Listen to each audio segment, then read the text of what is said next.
Hello, ഇന്ന് ഈസ്റ്ററിന് വേണ്ടി വേണ്ട അമ്മായിമ്മയും മരുമകളൂടെ ഒരുമിച്ച് പാചകം ചെയ്യുന്നതാണ് കാണിക്കാൻ പോകുന്നത്. അമ്മായിമ്മ വേണ്ട ബീഫിന് വേണ്ടി ഒരു സെറ്റപ്പ് ചെയ്യുന്നു, മരുമോള് ചിക്കന് വേണ്ടി. ഒന്ന് കാണിച്ചു തരാം.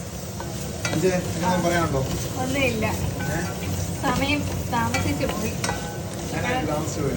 ഞങ്ങൾക്കൊരു പണി കിട്ടി. ഇന്നലെ ഒരാൾ എൻ്റെ കെട്ടിയോനെ ടാങ്ക് ക്ലീൻ ചെയ്തതാണ്.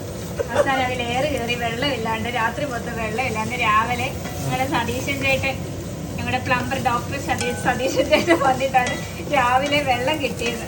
അല്ലെങ്കിൽ ഞങ്ങളിത് ഹോട്ടലിൽ പോകേണ്ടി വന്നേനെ. അതുകൊണ്ട് ഇപ്പതാണ്ട് ഇപ്പോഴാ സമയമായി. പഴയ രീതിയിൽ നാടൻ സ്റ്റൈലിലുള്ള ബീഫ് ഒലത്ത് കണ്ടോ, ഉരുളിയിലൊക്കെയാണ് വറുത്തെടുക്കുന്നത്. മസാല ഉള്ളി ഇടണം, കരിയാപ്പില ഇടണം, വെളുത്തുള്ളിയൊക്കെ ഇടണം, മുക്കട്ടെ